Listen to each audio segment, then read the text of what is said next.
Welcome to True Crime Case Resolution.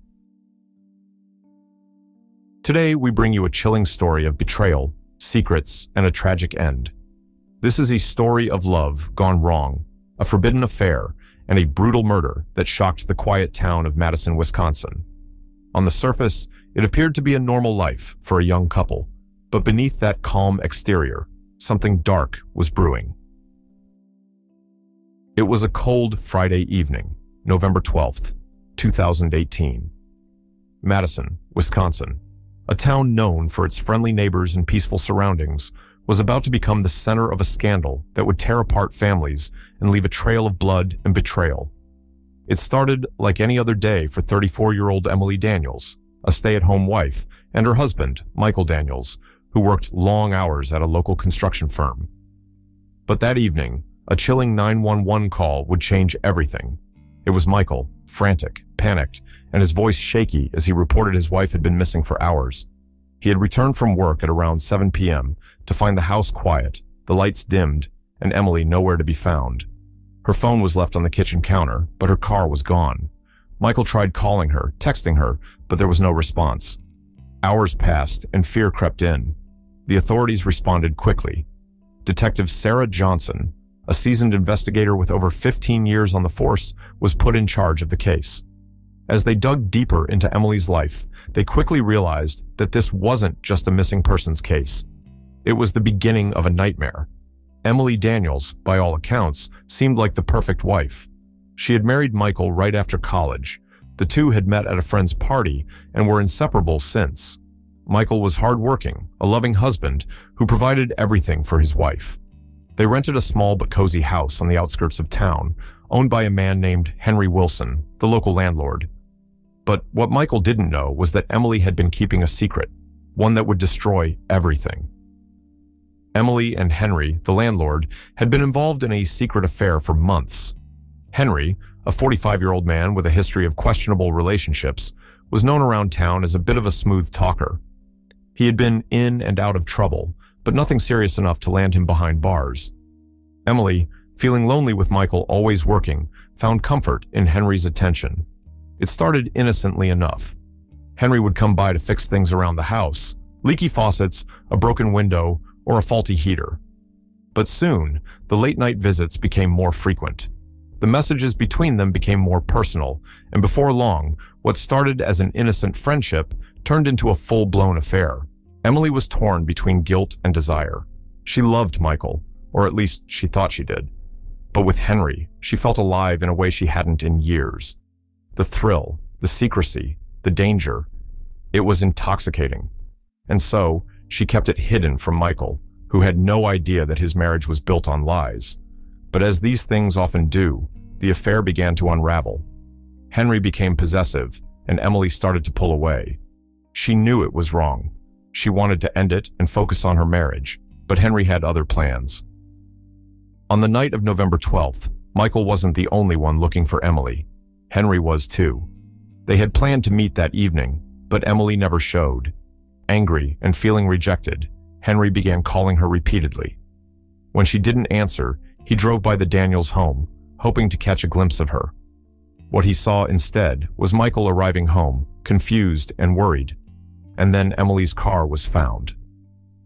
At around 11 p.m., just a few miles away from the Daniels' home, her vehicle was discovered abandoned at a gas station on University Avenue. The keys were still inside, but there was no sign of Emily. The police were baffled. Had she been kidnapped? Had she run away? The questions were endless, and the answers seemed further away with every passing minute.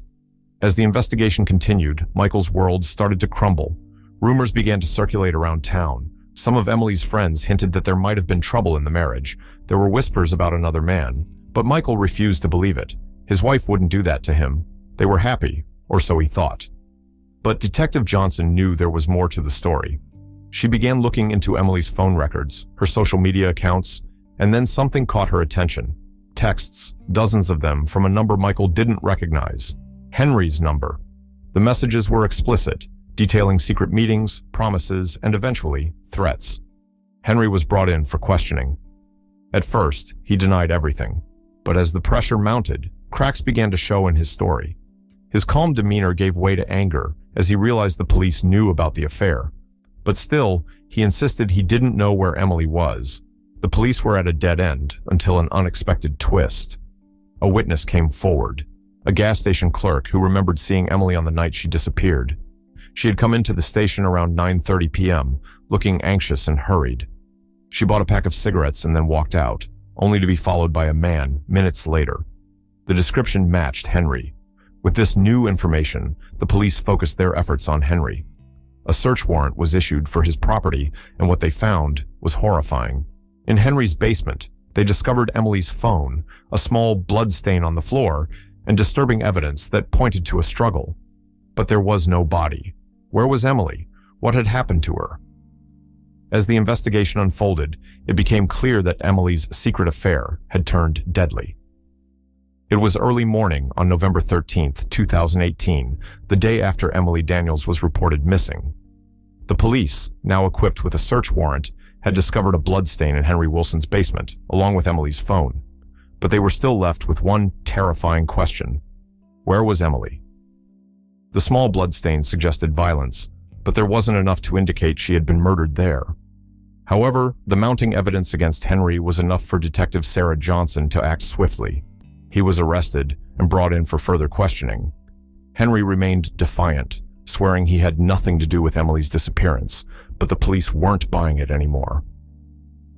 As the hours passed, the town of Madison grew restless.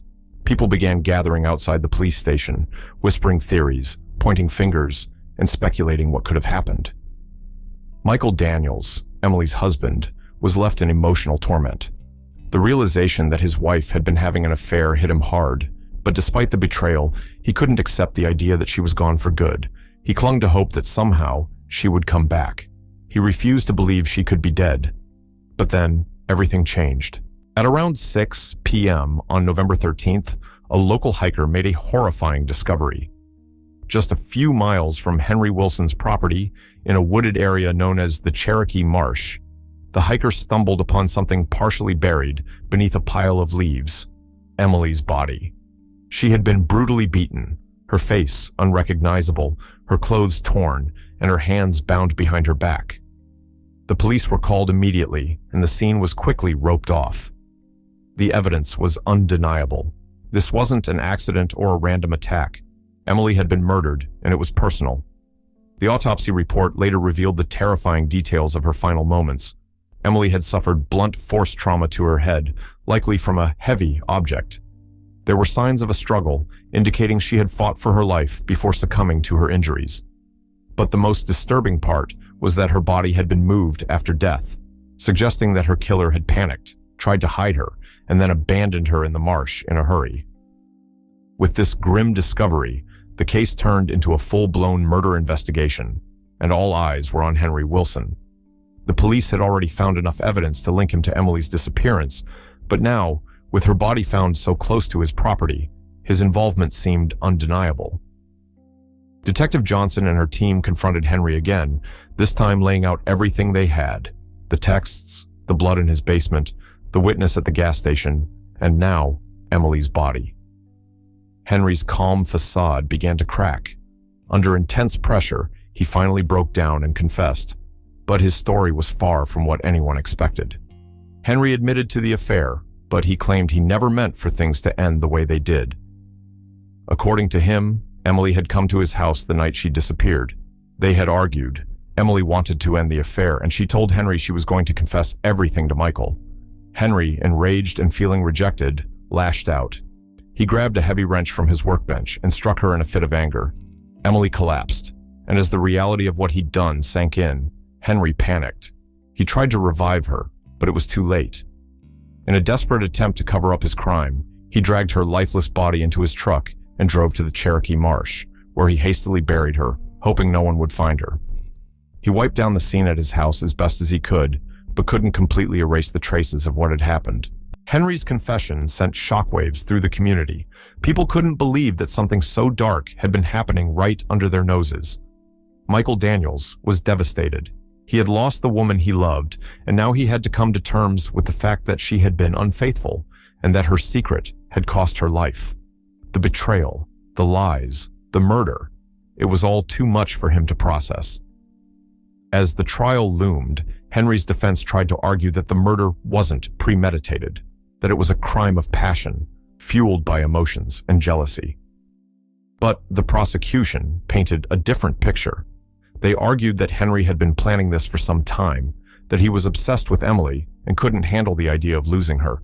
They pointed to the threats in the text messages and his violent past, showing a pattern of controlling and manipulative behavior. The trial dragged on for months, with emotional testimony from both sides. Michael Daniels sat in the courtroom every day, staring blankly as the details of his wife's affair and murder were laid out before him. It was a painful reminder of everything he had lost: his wife, his marriage, his sense of security. In the end, Henry Wilson was found guilty of first-degree murder. The jury didn't buy his story that the murder was an accident. They believed he had intended to kill Emily the moment she threatened to expose their affair. The judge sentenced him to life in prison without the possibility of parole. For the town of Madison, justice had been served, but the scars of this tragedy would remain for a long time. Emily Daniels became another victim of senseless violence, her life cut short by the man who claimed to love her. Michael, left to pick up the pieces of his shattered life, moved away from Madison soon after the trial. The house he once shared with Emily became a painful reminder of everything he had lost. This case is a haunting reminder of the dangers of secrecy, jealousy, and betrayal. What started as a seemingly innocent affair spiraled into a nightmare that ended in murder. Thank you for watching. True Crime Case Resolution. If you enjoyed this story and want to hear more real-life crime stories, make sure to like, subscribe, and hit the notification bell so you never miss an episode.